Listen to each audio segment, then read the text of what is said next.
आगे बढ़ते हैं, बात करते हैं बिहार की। बिहार में रामनवमी पर हुई हिंसा ने इंसानियत को शर्मसार कर दिया।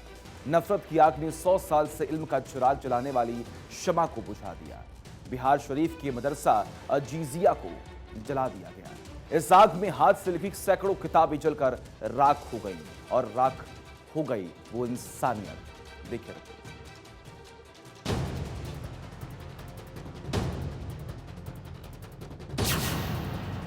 हर्फ जल गए, लफ्ज राख हो गए। नफरत की आग ने ख्वाब तोड़ दिए। बिहार शरीफ में शराफत नहीं, नफरत की चिंगारी। हर्फ जल गए, लफ्ज राख हो गए, किताबें कोयला बन गई और स्वाहा हो गया तालीम का खजाना। नालंदा का इल्म ओ अदब का खजाना हिंसा के आग की भेंट चढ़ गया।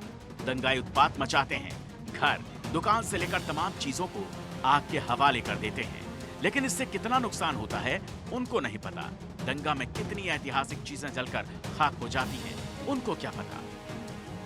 बिहार शरीफ के मदरसा अजीजिया की वो लाइब्रेरी जिसे 31 मार्च को आग के हवाले कर दिया गया, इस नफरत की आग में सिर्फ 113 साल पुरानी इमारत को ही नुकसान नहीं पहुंचा, बल्कि 4500 ऐसी नायाब किताबें भी जलकर स्वाहा हो गई जिन्हें दोबारा कभी भी हासिल नहीं किया जा सकेगा। जैसे ही मदरसा अजीजिया की तस्वीरें सोशल मीडिया पर वायरल हुई, राख हुई किताबों को देखकर हर किसी का दिल चाक हो गया और एक ही सवाल उठ रहा था कि आखिर किताबों और तालीम से भी क्या किसी की दुश्मनी हो सकती है। आपने सुना होगा कि नालंदा विश्वविद्यालय को बुरी तरह से जला दिया गया था। यह उसी का दूसरा रूप है। एक बार फिर नालंदा में वही पुरानी दिल को दहला देने वाली घटना सामने आई। ये किसी धर्म को नुकसान नहीं पहुंचाया गया, बल्कि मुल्क को नुकसान पहुंचाया गया है। अजीजिया लाइब्रेरी की आग को किसी कीमत से नहीं जोड़ा जा सकता। यहां जो नुकसान हुआ है उसकी भरपाई नहीं हो पाएगी। लाइब्रेरी में 28 बड़ी बड़ी अलमारियां थीं, जिनमें नायाब, ऐतिहासिक, पौराणिक और धार्मिक किताबें थीं। किताबें अमूल्य थीं। 1910 से लेकर अब तक छात्रों से जुड़े कई रिकॉर्ड थे। टीचिंग, नॉन टीचिंग स्टाफ से जुड़े दस्तावेज थे। मदरसे के अकाउंट सेक्शन, बैंक से जुड़ी सब जानकारी मौजूद थी, जो अब राख हो गई है। लाइब्रेरी में करीब 4500 किताबें थीं, जो बेशकीमती थीं। इनमें से 250 किताबें ऐसी थीं जिन्हें हाथों से लिखा गया था। चूंकि ये इमारत 1910 में बनी थी, तो बहुत सा फर्नीचर भी उसी वक्त का था। मदरसे में करीब 25 से 30 के बीच ऐसी अलमारियां थीं, जो सतपुड़ा से लाई गई लकड़ी से बनी थी। इन अलमारियों में बहुत सी हाथ से लिखी हुई किताबें थीं, जो अब नहीं रही। मदरसा अजीजिया का इतिहास बहुत पुराना है। 21 सितंबर 1896 में बीबी सोगरा ने इसे वक्फ किया था। इसके बाद 1910 में बिहार शरीफ में मदरसा अजीजिया बनाया गया, या ये कहिए कि इसे शिफ्ट किया गया। इस मदरसे को सोगरा वक्फ स्टेट ही चलाता है। 1930 में यह बिहार स्टेट मदरसा बोर्ड से एफिलिएटेड हुआ। बीबी सोगरा ने मदरसे की आलीशान इमारत बनवाई। 3 एकड़ में फैला है मदरसा। 18 क्लासरूम, मैदान और लाइब्रेरी के अलावा यहाँ तमाम ऑफिस भी बनाए गए। आज की तारीख में मदरसा अजीजिया में 500 बच्चे पढ़ रहे हैं। यहाँ पहली से लेकर एमए तक की पढ़ाई होती है। सरकार की तरफ से यहाँ 15 सरकारी लोग नियुक्त किए गए हैं, जिनमें 12 टीचर और बाकी नॉन स्टाफ टीचिंग है। यहाँ पढ़ने और पढ़ाने वालों में कई बड़े नाम शामिल हैं। अब आपको बताते हैं कौन थी बीबी सोगरा। बीबी सोगरा नालंदा में 1815 में एक बेहद और अमीर परिवार में पैदा हुई। लेकिन मदरसे में तालीम हासिल करने के बाद उन्हें न सिर्फ उर्दू में बल्कि हिंदी, अरबी, फारसी और इंग्लिश में भी डिग्री हासिल की। 21 साल की उम्र में उनकी शादी मौलवी अब्दुल अजीज से हो गई। ये ब्रिटिश राज में एक सरकारी मुलाजिम थे, लेकिन 1857 के दौरान उन्होंने इस्तीफा दे दिया और क्रांति का हिस्सा बन गए। अब्दुल अजीज और बीबी सोगरा की एक बेटी हुई थी, लेकिन टीबी की बीमारी की वजह से वो दुनिया से रुखसत हो गई। बीबी के गम में अब्दुल अजीज भी बीमार पड़ गए और कुछ साल बाद उनका भी इंतकाल हो गया। बेटी और पति की मौत के बाद बीबी सोगरा अकेले रह गई और इस हालत से निकलने और खुद को व्यस्त रखने के लिए उन्होंने दान से जुड़े कई काम शुरू किए। 1896 में उन्होंने सोगरा वक्फ स्टेट की शुरुआत की। माना जाता है कि ये वक्फ बिहार के अलग अलग हिस्सों में 28,500 बीघे में शुरू हुआ था। पति की याद में बीबी सोगरा ने जिस वक्फ को बनाया, उसने बहुत से नेक काम किए, जिनमें एक है मदरसा अजीजिया खोलना भी था। अब सवाल ये उठता है कि मदरसे में आग लगाने वाले किसी धर्म विशेष से थे या इंसानियत के दुश्मन। Bureau report, Bharat 24।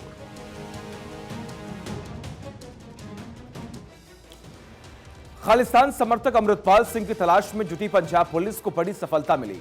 पुलिस ने अमृतपाल के करीबी पप्पल प्रीत को गिरफ्तार कर लिया। पप्पल प्रीत अमृतपाल का सलाहकार है।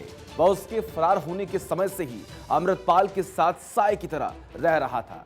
पप्पल प्रीत की गिरफ्तारी के बाद माना यह जा रहा है कि पंजाब पुलिस के हाथ अब जल्द ही अमृतपाल तक पहुंच सकते हैं।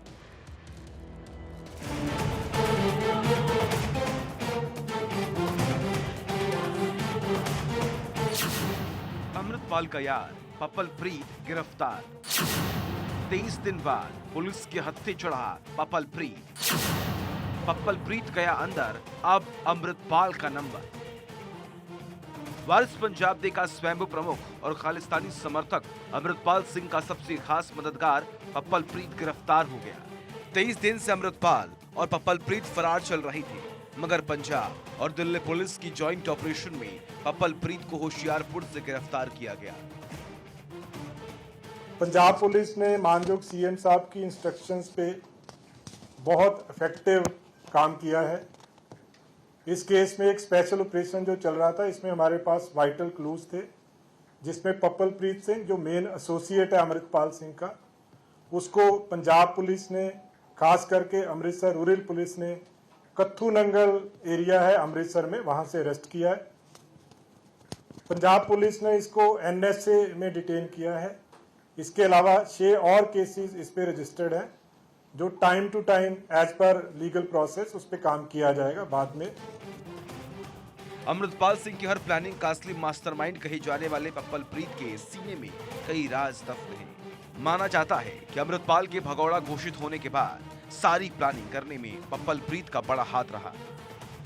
पप्पल प्रीत और अमृतपाल फरारी के बाद हर बार साथ नजर आए। कभी अमृतपाल के साथ बाइक से भागते नजर आया तो कभी जुगाड़ गाड़ी पर बैठा दिखा। फरारी के बीच दोनों की एक तस्वीर सामने आई, जिसमें अमृतपाल एनर्जी ड्रिंक हाथ में लिए हुए था।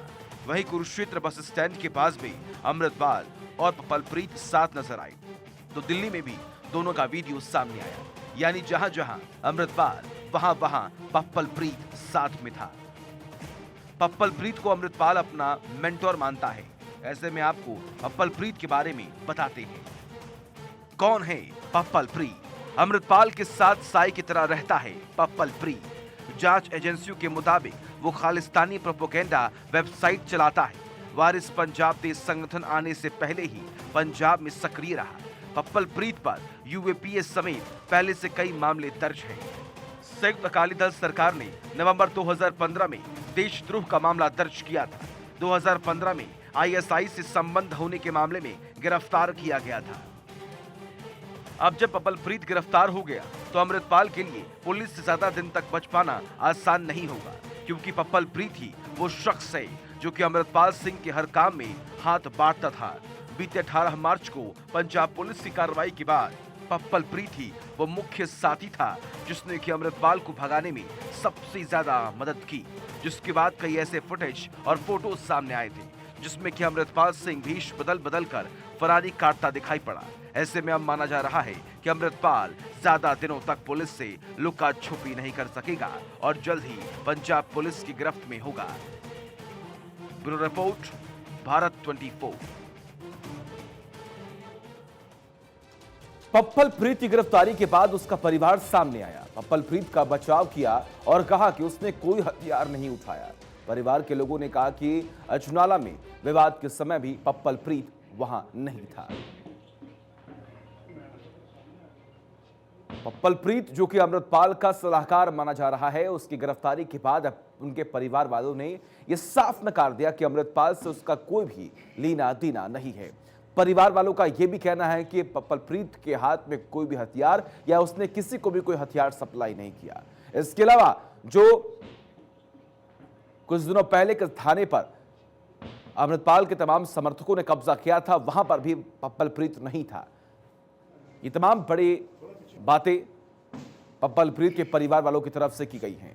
हालांकि अमृतपाल के फरार होने के बाद पप्पल प्रीत की कई तस्वीरें अमृतपाल के साथ सामने आई हैं, जिसके बाद पुलिस की तरफ से एक्शन लिया गया। अमृतपाल और पप्पल प्रीत की खोजबीन तेज की गई। अब उम्मीदें ये लगाई जा रही हैं कि अमृतपाल जल्द से जल्द पुलिस के शिकंजे में होगा, क्योंकि उसका सलाहकार पप्पल प्रीत पुलिस के शिकंजे में है। गिरफ्तारी हो चुकी है, पूछताछ हो रही है।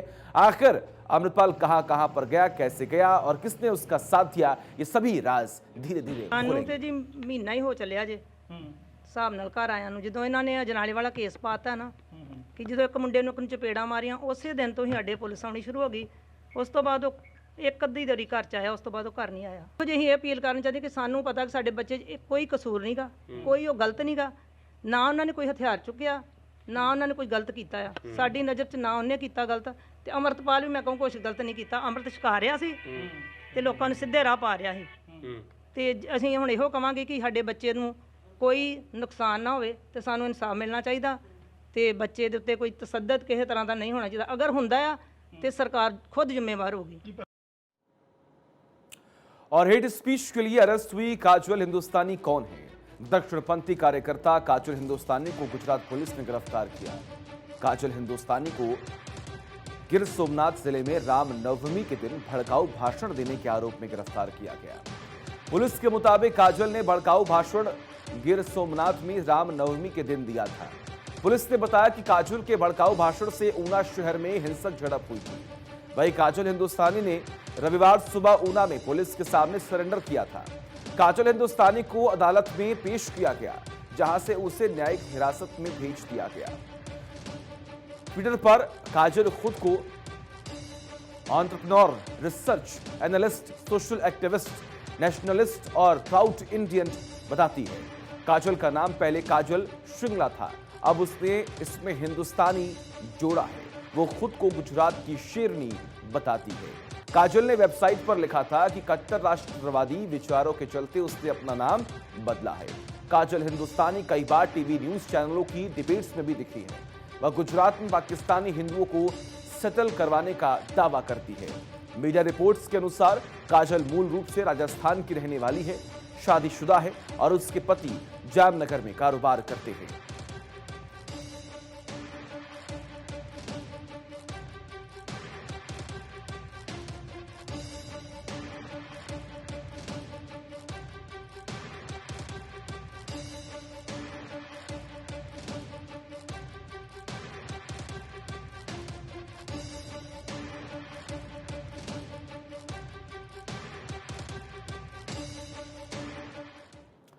केंद्रीय मंत्री नितिन गडकरी और जम्मू कश्मीर के उपराज्यपाल मनोज सिन्हा ने जोजिला टनल के निर्माण कार्य का निरीक्षण किया। इस टनल के बनने से जम्मू कश्मीर में पर्यटन में 2-3 गुना वृद्धि होगी और रोजगार के अवसर भी बढ़ेंगे।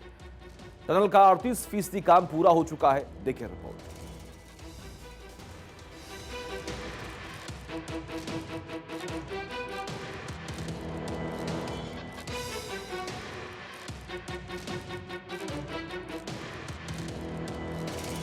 पहाड़ पर रफ्तार, जोजिला टनल तैयार।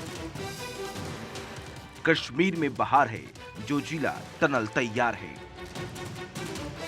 पहाड़ पर रफ्तार के लिए जोजिला टनल का काम तेजी से जारी है। केंद्रीय मंत्री नितिन गडकरी और जम्मू कश्मीर के उपराज्यपाल मनोज सिन्हा ने सोनमर्ग में बन रही जोजिला टनल के निर्माण कार्य का निरीक्षण किया। टनल का काम काफी चुनौतीपूर्ण था, जिसको -26 डिग्री में पूरा किया गया। इस टनल के बनने से जम्मू कश्मीर में पर्यटन में कई गुना इजाफा होगा, साथ ही रोजगार के अवसर मिलेंगे। टनल का लगभग 38% काम पूरा हो चुका। Zoji La tunnel one India project का एक हिस्सा है। टनल को बनाने में 5000 करोड़ रुपए खर्च हुए हैं। केंद्रीय मंत्री नितिन गडकरी के मुताबिक सुरंग परियोजना का 5 बार टेंडर निकाला गया था। 5वीं बार न केवल परियोजना आवंटित की गई, बल्कि 12,000 करोड़ से कम करके 5,000 करोड़ की लागत पर ला दी गई। इस सुरंग के जरिए सरकार का इरादा कश्मीर को कन्याकुमारी से जोड़ने का है। और इसके कठिनाई में हमारे देश के कॉन्ट्रैक्टर अधिकारी कितने कठिनाई में काम कर रहे हैं, ये उनको भी देखने के लिए मिला है। हमारे मिलिट्री के जवान कितने डिफिकल्टी में हमारे देश की सुरक्षा करते हैं और किस परिस्थिति में करते हैं, इसका अनुभव हम कर रहे हैं। हम एक दिन आए तो हमें ऑक्सीजन की कमी के कारण अस्वस्थ हो रहे हैं। तो बेचारे यहाँ पूरी ज़िंदगी में इतने दिनों तक काम कर रहे हैं, उनके लिए हमारे मन में बहुत गौरव है। हमारे defence forces, police forces, Jammu Kashmir का स्टेट एडमिनिस्ट्रेशन और यहाँ की जनता, हमारी बहन जी यहाँ की अध्यक्ष है जिला पंचायत की, इन सब का हमको सहयोग मिला और इसी सहयोग के कारण हम यहाँ काम कर पा रहे हैं। उनको भी मैं धन्यवाद देता हूँ और राज्यपाल जी ने जो जो सूचना दी है उसका भी हम पालन करेंगे। जोजिला टनल परियोजना कठिन है, जिसे इंजीनियर -26 डिग्री के तापमान में काम करते पूरा करने में लगे हुए हैं। इस टनल का करीब 38% काम पूरा हो चुका। परियोजना के कई हिस्से पहले ही चालू हो चुके हैं। जोजिला टनल से आर्थिक विकास में बहुत मदद मिलेगी। कारगिल युद्ध के समय इस सुरंग का सपना अटल बिहारी वाजपेयी ने देखा था। अब आपको बताते हैं जोजिला टनल है क्या। ये टनल एशिया की सबसे बड़ी टनल है। इसका निर्माण देश की सुरक्षा के लिए काफी अहम है। इससे न सिर्फ लद्दाख का संपर्क साल के 12 महीने बना रहेगा, बल्कि इसके साथ में किसी भी आपातकाल की स्थिति में सेना की तैनाती भी तेजी से हो सकेगी। इतना ही नहीं, इस टनल से चीन और पाकिस्तान की सीमा पर टैंक और भारी हथियार भी आसानी से तैनात हो सकेंगे। टनल के बन जाने से जिस जोजिला दर्रे को पार करने में 3 से 4 घंटे लगते हैं, उसी को पार करने में सिर्फ 20 मिनट का वक्त लगेगा। 14 किलोमीटर लंबे जोजिला टनल में इस समय भी खुदाई का काम तेजी से चल रहा है। पश्चिमी और पूर्वी दोनों छोर से खुदाई चल रही है और करीब 6 किलोमीटर खुदाई और स्टैब्लिशिंग का काम पूरा हो चुका। जोजिला टनल प्रोजेक्ट करीब 6,800 करोड़ की लागत से बनाया जाने वाला प्रोजेक्ट है, जिसका सपना 2004 में देखा गया था। 2018 में नई प्रोजेक्ट रिपोर्ट लाई गई, जिसमें टनल को 2 फेज में बनाने का फैसला हुआ। पहले फेज में जेड मोड टनल यानी कि लगभग 6.5 किलोमीटर बनकर तैयार है और 14.2 किलोमीटर लंबी जोजिला टनल का काम जारी है। दोनों टनल पर 2020 में काम शुरू हो गया और जेड मोड टनल बनकर तैयार है, जिसको दिसंबर तक यातायात के लिए खोल दिया जाएगा। इस टनल के बन जाने से पहलगाम और गुलमर्ग की तारा सोनमर्ग भी साल भर पर्यटकों के लिए खुला रहेगा। सड़क के सर्दियों में खुले रहने की वजह से हर साल सेना को करीब 500 से 600 करोड़ रुपए की बचत होगी। जेड मोड टनल के बन जाने से इस सड़क पर एवलॉन्च का कोई खतरा नहीं होगा। वही जोजिला टनल के बन जाने के बाद लद्दाख देश का दूर दराज का इलाका नहीं रहेगा। साल भर सड़क संपर्क होने से न सिर्फ यहाँ पर पर्यटकों का आना जाना लगा रहेगा, बल्कि लोग भी बेहद आसानी से यहाँ घूम सकेंगे। Bureau report, Bharat 24। राष्ट्रपति मुर्मू ने राष्ट्रीय ग्रास रूट इनोवेशन पुरस्कार प्रदान किए। राष्ट्रपति ने एनआईएफ के 11वें द्विवार्षिक राष्ट्रीय ग्रास रूट नवाचार और उत्कृष्ट पारंपरिक ज्ञान पुरस्कार प्रदान किए। उन्होंने आरबीसीसी के पास स्पोर्ट्स ग्राउंड के festival of innovation and entrepreneurship 2023 का भी उद्घाटन किया। राष्ट्रपति ने कहा, फाइन एक अनूठा प्रयास है जो विज्ञान, प्रौद्योगिकी और नवाचार को बढ़ावा देता है और नागरिकों को उद्यमिता के लिए प्रोत्साहित करता है। एनआईएफ ने देश के 625 से अधिक जिलों से 32,05,000 से अधिक तकनीकी विचारों, नवाचारों और पारंपरिक ज्ञान प्रथाओं का एक डेटाबेस तैयार किया। उन्हें यह जानकर भी खुशी हुई कि एनआईएफ ने अपने विभिन्न पुरस्कार समारोह में 1093 जमीनी नव प्रवर्तकों को और स्कूली छात्रों को राष्ट्रीय स्तर पर मान्यता दी है।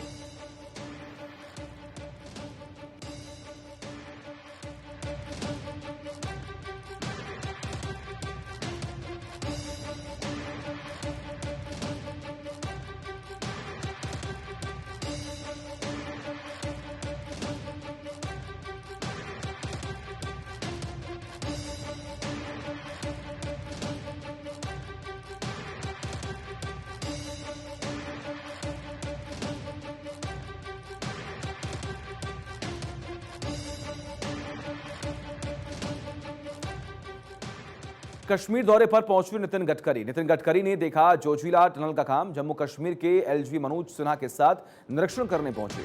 सही मायने में कश्मीर से कन्याकुमारी के बीच हासिल करेंगे कनेक्टिविटी, गडकरी ने कहा। गडकरी ने इंजीनियर्स और कर्मचारियों का कहा धन्यवाद। जोजिला टनल का काम 75 से 70% हो चुका है पूरा। 2024 में किया जाएगा टनल का उद्घाटन। जम्मू कश्मीर में 25,000 करोड़ रुपए की लागत से 19 टनल का हो रहा है निर्माण।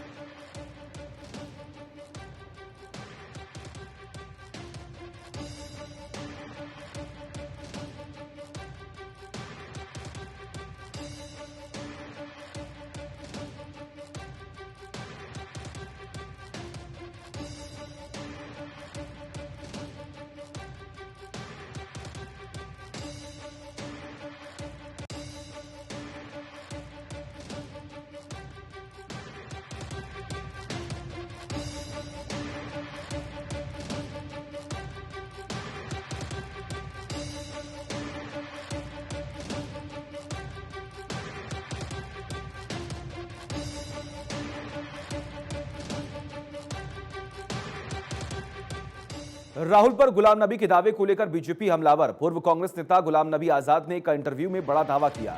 गुलाम नबी ने कहा कि राहुल गांधी विदेशों में अवांछित कारोबारियों से मिलते हैं। हालांकि उन्होंने इसे लेकर ज्यादा जानकारी नहीं दी, लेकिन गुलाम नबी आजाद के दावे पर भाजपा ने कांग्रेस और राहुल गांधी को घेर लिया। भाजपा ने कहा कि राहुल गांधी को बताना चाहिए कि वह विदेश में किस अवांछित कारोबारी से मिलते हैं। राहुल गांधी ने हाल ही में एक ट्वीट किया जिसमें उन्होंने दावा किया कि 5 पूर्व कांग्रेस नेता अदानी मामले से ध्यान भटकाने के लिए भाजपा के औजार बन गए हैं।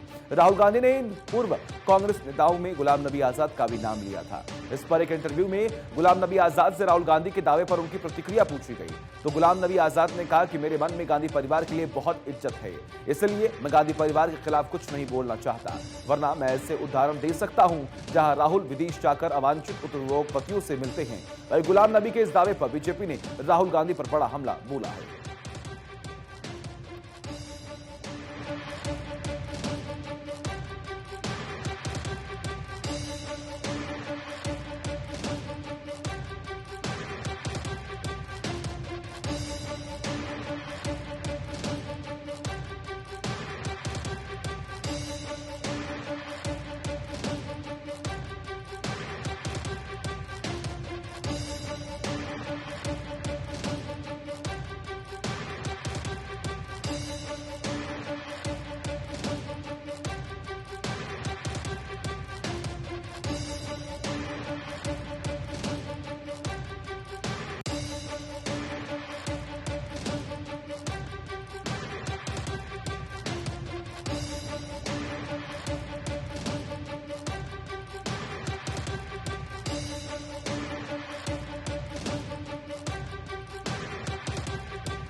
पंजाब में ईसाइयों में बनाई नई पार्टी। पंजाब में बवाल के बीच ईसाइयों ने बनाई नई पार्टी। जालंधर उपचुनाव में उतरने की तैयारी। यूनाइटेड पंजाब पार्टी का किया गया गठन। लुधियाना में ईस्टर के मौके पर पार्टी की गई लॉन्च। होली फैमिली चर्च में सैकड़ों ईसाई हुए थे इकट्ठा। एल्बर्ट हुआ है यूनाइटेड पंजाब पार्टी के अध्यक्ष। ईसाइयों पर धर्मांतरण के झूठे आरोप लगाए गए। ईसाइयों से किए गए वादे कभी नहीं पूरे हुए। चुनाव आयोग में पार्टी का रजिस्ट्रेशन होना बाकी है।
और चलिए वक्त एक छोटे से ब्रेक का। बने रहिए हमारे साथ, खबरों का सिलसिला लगातार जारी है।